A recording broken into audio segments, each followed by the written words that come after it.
নমস্কার বন্ধুরা, Anubha cooking village ফুডে আপনাদের সবাইকে স্বাগত জানাই। আজকের যারা ম্যাগি প্রেমী আছে তাদের জন্যই এই ভিডিওটা।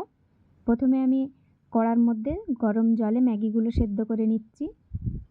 ম্যাগিটা ভালো করে সেদ্ধ করে নেওয়ার পরে এবার ছেঁকে নেব। এবার কড়ার মধ্যে দুটো ডিম ভুজিয়া করে ভেজে তুলে নেব।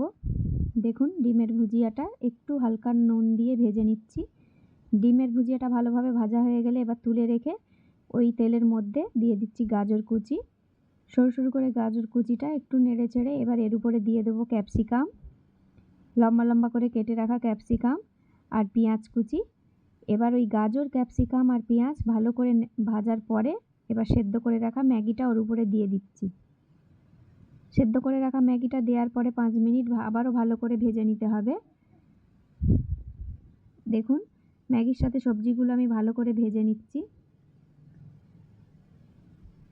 এবার এতে পরিমাণ মতো দিয়ে দেব লবণ, আর ভেজে রেখেছিলাম যে ডিমের ভুজিয়া, সেই ডিমের ভুজিয়াটা উপর থেকে ছড়িয়ে দিলাম। আবারও ওই ডিমের ভুজিয়া, ম্যাগি আর সমস্ত সবজি আবারও 5 মিনিট ভেজে নিতে হবে। 5 মিনিট ভাজার পরে এবার উপর থেকে ছড়িয়ে দেব ম্যাগি মশলা।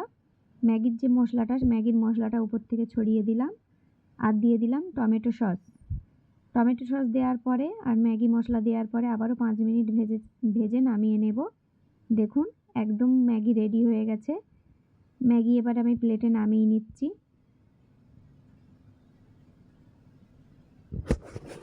ম্যাগি খেতে পছন্দ করো তারা এই ম্যাগিটা একবার বাড়িতে বানিয়ে দেখবে, খুবই সুন্দর লাগবে। বাচ্চা থেকে বড় সবাই মুখের থেকে ছাড়বে না। আর